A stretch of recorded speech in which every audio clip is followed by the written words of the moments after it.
We're about to do a movie review for Noroi the Curse, and this is a review, so it does fall under fair use. We will not be using any clips from the movie, and we will have a spoiler section. So to start off, Noroi the Curse is a 2005 documentary-style horror movie. It was directed by Koji Shirashi, and it is a Japanese horror film. It is about a documentary filmmaker studying bizarre occurrences in Japan, which include paranormal incidents, self-proclaimed psychics, and ancient rituals performed in small villages. While most horror films rely on jump scares being visible to the characters, what makes this film interesting is the fact that a lot of the time, their characters have no clue what's going on and can't see what's in front of them. We are able to see what's going on because we are watching the footage from the point of view of an editor, someone who can rewind and zoom in and change the exposure of the film. I am joined right now by my love interest, who is rather new to the horror scene, and especially the Japanese horror scene. He has only seen about 3 Japanese horror movies so far. Oh, plenty of American movies. Yes, plenty. I'm still working on it. He is still working on it. Anyway, so my first question for you is, what was your first impression of this horror movie? Well, at the start of it, I felt like I might just freak out and just run out from the room because, with the little experience that I have with horror films, I was worried that was going to take away from the experience. That I was just going to be tense for the whole time. But this movie, I would say, especially for people that aren't used to horror films, is entertaining in itself, just finding out the mystery of what's going on. The horror, I'd say, adds to the entertainment. Now, I will point out, you did fall asleep during several parts of the movie. No, that's a coping mechanism, you see? So, I fell asleep just to protect myself in that case, but shouldn't you have stayed awake to protect your girlfriend? Well, I see that more as your opinion, so... Alright, I'll move on to the next question before I incriminate you any further. Do you think there's a common misconception in America that Japanese horror movies are always really extreme and really crazy and full of jump scares? Oh yeah.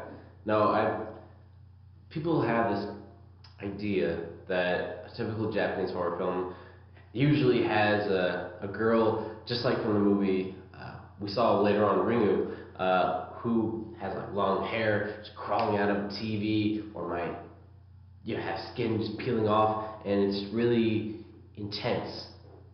But after witnessing a couple other Japanese horror films, aside from Noroi, what I like more is that they build up tension slowly. It's not based on jump scares that you see in front of you. It's just more of this slow-paced horror. It's more of you're scared of your own environments than the actual creatures themselves. And I thought that was fantastic. It's like old school horror. How Alfred Hitchcock established that the world around him just didn't really seem right, and it created this eeriness. I see the same similarities going on, just more of an Eastern style. Yeah. So, our next question. I was thinking back to scenes employed by the Blair Witch movie. I haven't watched it in a very long time, so I can't say for certain. But a lot of times the camera was so shaky that we couldn't actually see what was freaking them out so much. Right. And in this film, the camera was steadier and we got to see everything. Yeah. Why do you think in a lot of American found footage movies they tend to go for shakier angles and not showing you what's really going on? I think it's just a simple idea that it's scary to not see what's going on because there's this impending fear or impending doom that you're being... fear of the unknown? Yeah, fear of the unknown, and it's unknown for people within the film, but it's also for the audience because you have your camera just all shaken up for perspectives. But I think South Park did the satire the best when it was the father of Stan Marsh, Randy, was running Yeah, around. the guinea pigs. The guinea pigs, yes. It's like, oh, I'm so startled. Oh no. Oh. But because that's the point. Like people aren't really scared by shaky cameras. You know, they're more scared just about the tension that you build up in the world itself. Because in Noroi, they walk to the middle of forests and there's temples for That's a things. spoiler. You're getting into spoilers. Okay. we're not into the spoilers. Okay. Yeah, I but guess. I do see your point. Perhaps that's a cultural difference between us and Japanese people. I'm not a expert on that. I am not American. I am actually Mexican. So, to be honest, I actually saw quite a few Japanese sources of media growing up in Mexico. Anime is very popular down there. You can find it in every flea market. You can find bootleg anime stuff. So, I've grown up with like access to Japanese media for a while. But I just wanted to see an American's point of view on the differences between Japanese and American found footage films. No, if I were to compare it to Blair Witch, I would say Blair Witch, you see less, and as a result, there's less scares. In Noroi, you're able to witness more at a slower pace, but the ride is definitely much more enjoyable. Yeah. So my question before the spoilers is, what would you rate this movie? With a Roger Ebert rating on a scale of 4 stars, I would have to. Not 4 stars, is it 5 stars? No, he does 4 stars. Oh. I mean, he's dead, but what do you know? I would have to rate this 3.5. 3.5 stars. It was so close, in my opinion, to almost being a perfect horror film. I guess just a few plot holes here and there. They did make a sequel, and I thought the ending was good. It's just didn't really set itself up too well for a sequel. Well, I'm not talking about the ending. What? Don't worry about it. Well, you can't do that. We have I'm to not make talking it about the ending. It's all good. Don't reveal that. I'm not revealing anything about it. Hey, I'm just warning. I got you. Alright, so I am going to disclose that we watched this movie on Shudder, which is a pretty good streaming service for horror. They are not sponsoring us, so I am allowed to critique them a little bit. They do have a good amount of horror movies. They don't have very many Japanese horror movies, but to be honest, a lot of streaming services don't. I don't really understand why this is, but for most Japanese horror movies, you have to find them on DVD or find them through some back alley YouTube channel. So, yeah, if you're looking for this movie, it is on Shudder. There is not an American remake of this movie, which I thought was very interesting. Which is typically the case. Yeah. That's exactly what they did with Ringu. They made The Rings, and what else did they do? Did they remake Pulse? Yes, they did remake Pulse. I did not like the remake at all. Did anyone really? I think American audiences did if they hadn't seen the original, but the original is very complicated to follow. We will talk about Pulse once my love interest watches it fully. We have only gotten halfway through it because of school and other things. But why we're going to talk about why perhaps it was not remade for American audiences. So, if you guys have ever watched Ring, it is literally a carbon copy of Ringu. It has the same twist at the end, everything, as the Japanese version. And that's a lot of times what happens with these remakes, is that they are essentially the same as the Japanese version, except they take place in America and there are Americans playing the characters. And that's about it. And I find this very odd because I don't see Americans doing this with anyone else's movies. Um, there was one time I tried to show some friends a Japanese film, and the entire time they were just making fun of funny names. So I'm wondering if maybe that's why we have remakes with American cast members, because it's easier to immerse yourself in a horror movie if they're people who you can see every day. And living where we live, we don't see that many Japanese people. No, but it seems to me that most people I see in American horror films are kind of jerks. Yeah. It's like in slasher films, you got like your typical stereotypes, and that's why they usually die, because either they're not smart enough, or maybe they're fated just to get killed like that. You know what I'm Yeah, it does seem that in horror movies in the United States, in order to kill people off, we'd have to not really like them, or they have to have a damning quality about them. Because I don't know, the way that they film it in Japan, you feel attached to these characters, especially when we saw this one film called Dark Water. There was a mother who, okay, I won't reveal too much. That'll be for another day. That'll be for another review, and that one, because it has a remake, we're going to watch the American version and the Japanese version and compare them. Because I don't see too many channels doing that, and I think it needs to be addressed. Certainly. I loved it. It was a great film. Yeah, but I do agree that oftentimes Japanese horror movies have no problem killing off characters you are sympathetic to. Yeah. And I think that's kind of nice because, you know, you can be the best person in the world and you're still going to die. Tug, rip, and stab at the heartstrings. Yeah, so I kind of appreciate that with Japanese horror movies. And so we're going to enter the spoiler zone, and we're going to talk about some reasons in particular that... Spoiler zone. Yes, the spoiler zone. And we're going to talk about reasons in particular for why this movie might be too intense to remake for American audiences. If you do not want to hear spoilers, I suggest you go watch the movie and then come back.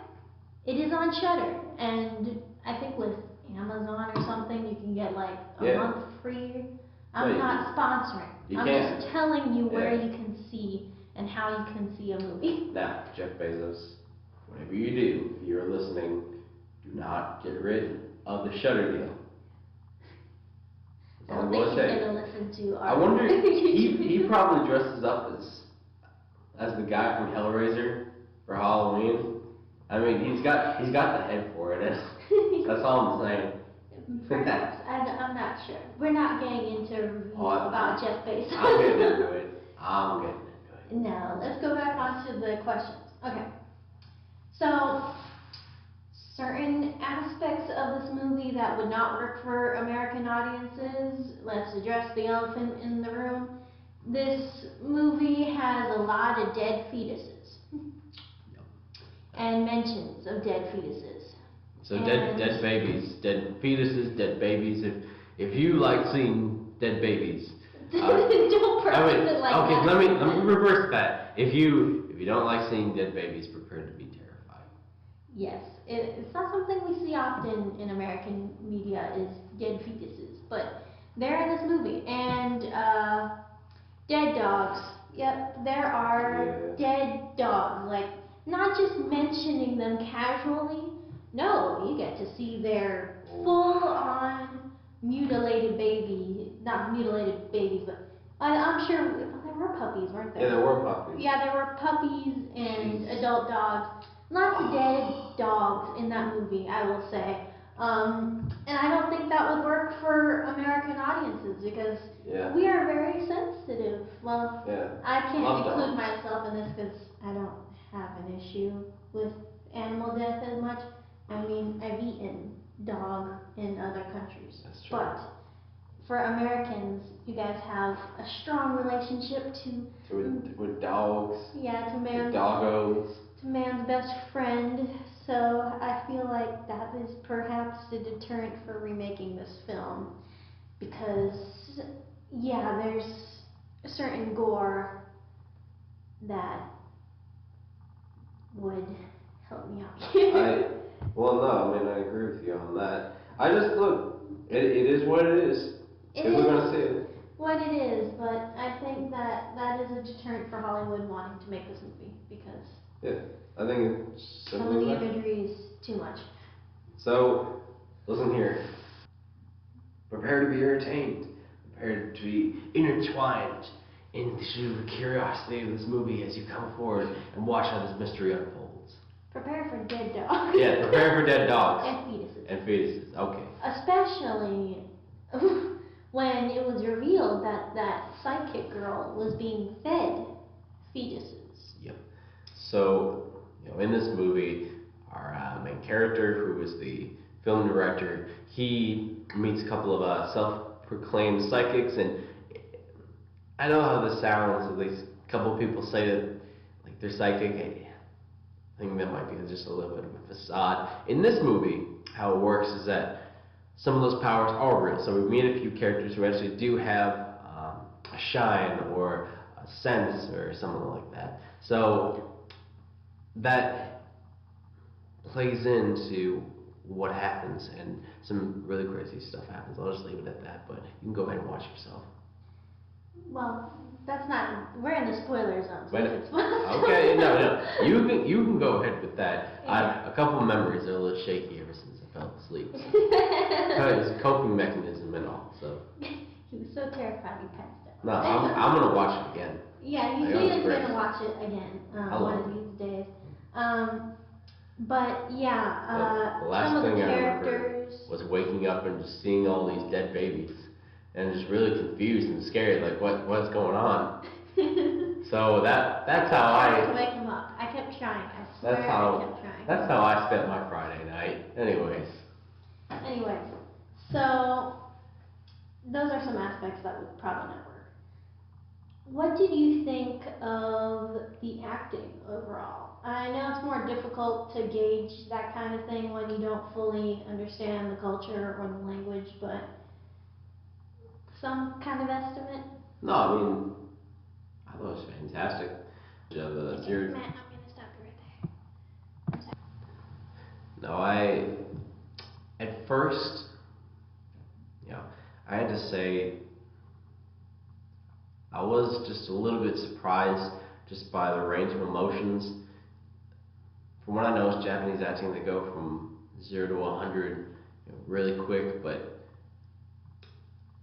what I saw is that those outbursts of emotion were less frequent than what I expected initially. Yeah. And that builds in with the tension because it's like every single person we saw was almost like a time bomb waiting to go off. Yeah. And I think that builds into some of the fear, especially when they're walking into a tense situation, deep forest in the dark, going to an old temple, just waiting to see what happens. And unlike Blair Witch, we can see everything clearly around them because they got steady hands walking through. Yeah, even we're going from 0 to 100. Exactly. So I thought it was perfect, for engaging your audience and building that tension, building tension. That's what I think that style of acting really was fantastic for. Yeah, I definitely think it was very good. Usually with found footage films, a lot of people are very calm because they don't know what's going on, or they're so freaked out and we don't know what's going on. So it's a bit confusing, but with this acting, I felt like it was definitely the right level for what was going on, and we could actually see what was going on. Yeah. So this is a more opinionated question. Who was your favorite character and why? And if you need a refresher. No, I would say it was. I would say it was a psychic. We're talking about the male psychic. The guy, he lived in. The crazy. Yeah, he lived in tinfoil. He had a nervous tick to him. It's just he's just scary to look at, and his voice is scary. But the thing is, he's terrified. He's terrified throughout the entire film. But as a result, he's just a terrifying character because whenever he gets frightened or he has a premonition that something's wrong, that sends a signal that you're in danger. So I thought that he was probably the most entertaining character. Definitely the most eccentric. Yeah, I definitely liked the crazy guy too. Yeah, there was times when I thought he was just gonna go crazy and kill the filmmaker. There were times when he definitely beat the crap out of the filmmaker, which was which was scary to watch. He was definitely one of those characters that seemed like he was gonna pop and like blow up in your face any second, and you never knew when he was gonna do that because he always seemed ready to pop. Yeah. When they were running through the woods, I thought that the crazy guy was gonna kill the film. Yeah. Right, because in reality that would make sense. It would make sense. Like, that guy was nuts. I mean, there's a scene where he comes on to some sort of show where they're talking to another character who had a paranormal experience, and he starts strangling her. Mm-hmm. And another thing is that he was also watching the psychic girl before she was abducted, and that is kind of weird to watch a little girl. Yeah. And then she goes missing. That's very sus right there. Yeah. But yeah, I definitely like that character the most. I'd have to say a close second would definitely be the filmmaker, because he was always like in a state of what the fuck is going on. Going deeper and deeper into this dark world. Yeah, pretty much. He Nothing. was just like, what the heck's going on? Yeah. Why am I doing this? You know, can I just, you know, take a nap or something? I don't want to do this anymore. There are definitely parts in the movie where he was like, God damn it, I want to stop. I just want to chill. But he didn't have that option. So, who was your least favorite character from the film? Oh, I would have to say our main ghost right there. What was his name? Kagutaba? That's what they call him. I think so, yeah. Yeah. Not because it wasn't entertaining, only because it was really frustrating to have him do all these things to terrible people. Leave shrines just to cut up dogs and corpses, and in the end, well, here, because we're in spoiler territory, he still gets away. And I don't want to reveal how he gets away. I want you to see the film, witness it, but it's... Well, we're going to talk about the ending in the next. Okay. Because that apparently the ending was a bit, much. no, people felt certain ways about, but we'll talk about that later. I think my least favorite character, and I'm sorry about this, was the young lady, not the little girl, the young lady who was kind of a TV star or something, who had the paranormal incident. I just didn't like her because I felt like she was constantly screaming her head off. And that's pretty much all she did. All she did was have a blank face and pass out, or she was running around screaming her head off, which I didn't like too much. I felt like it was a little annoying. And during the forest scene, when the poor cameraman has to run after her, I was just thinking the whole time, just go back to your car, Mr. Cameraman, and leave her out there. Because she was just screaming the entire time. Scream. It was, I don't know, that, I didn't witness so much of the screaming, you probably know why, but... Yeah, you probably fell asleep to her. Hey, on my second run through, I'll see what you mean now. Yeah, but that's how I felt about it. I read a lot of the comments on Shudder, and a fair amount of people thought the ending cheapened the movie. Like, it kind of took them out of the found footage vibe. Now, I'm going to talk about the ending, but I already mentioned a while ago that we're in a spoiler zone, so you should have left and gone and watched the movie by now. I'll give you a few more seconds as I ramble to go do that now. Anyway. 5, 4, 3, 2, 1. Okay, let's go. So the ending, the child not the girl, not the psychic girl. It's a character we haven't mentioned yet. This little boy who was living with the lady who was feeding fetuses to the psychic girl, the lady who was possessed by Kawutaba. The little boy ends up harvesting the soul of the evil demon, and he ends up causing the filmmaker's wife to set herself on fire, and then he causes the crazy man to beat the filmmaker upside the head with a rock. And the whole time the filmmaker is recording all this. The camera is not there. So I think that's why perhaps people felt like it cheapened the vibes, because would you really be recording your wife setting herself on fire? And yourself being hit upside the head with a rock? You know, or like, would you really, why would you record any of that?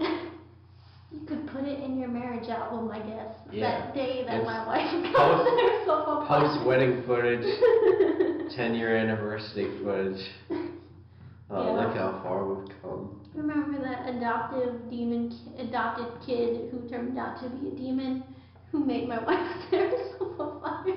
Oh, good times. That was only Tuesday.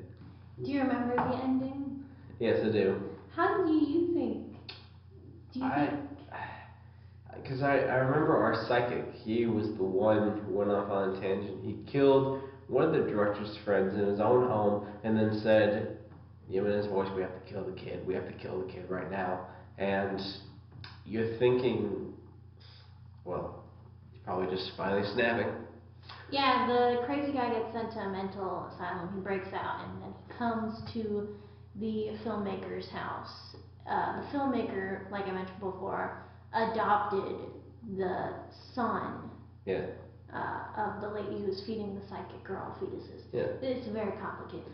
I do like how they handle the kid, because when the kid gets injured, you actually see his face. It looks disfigured. You know, it's like if you have a glitch for a horror and to make it look even scarier, then his face kind of glitches out into the mask that we saw during the rituals. I love how they handled that. I did like that aspect too, but I do agree with people that unless the cameraman was there too, I don't think it necessarily should have been recorded.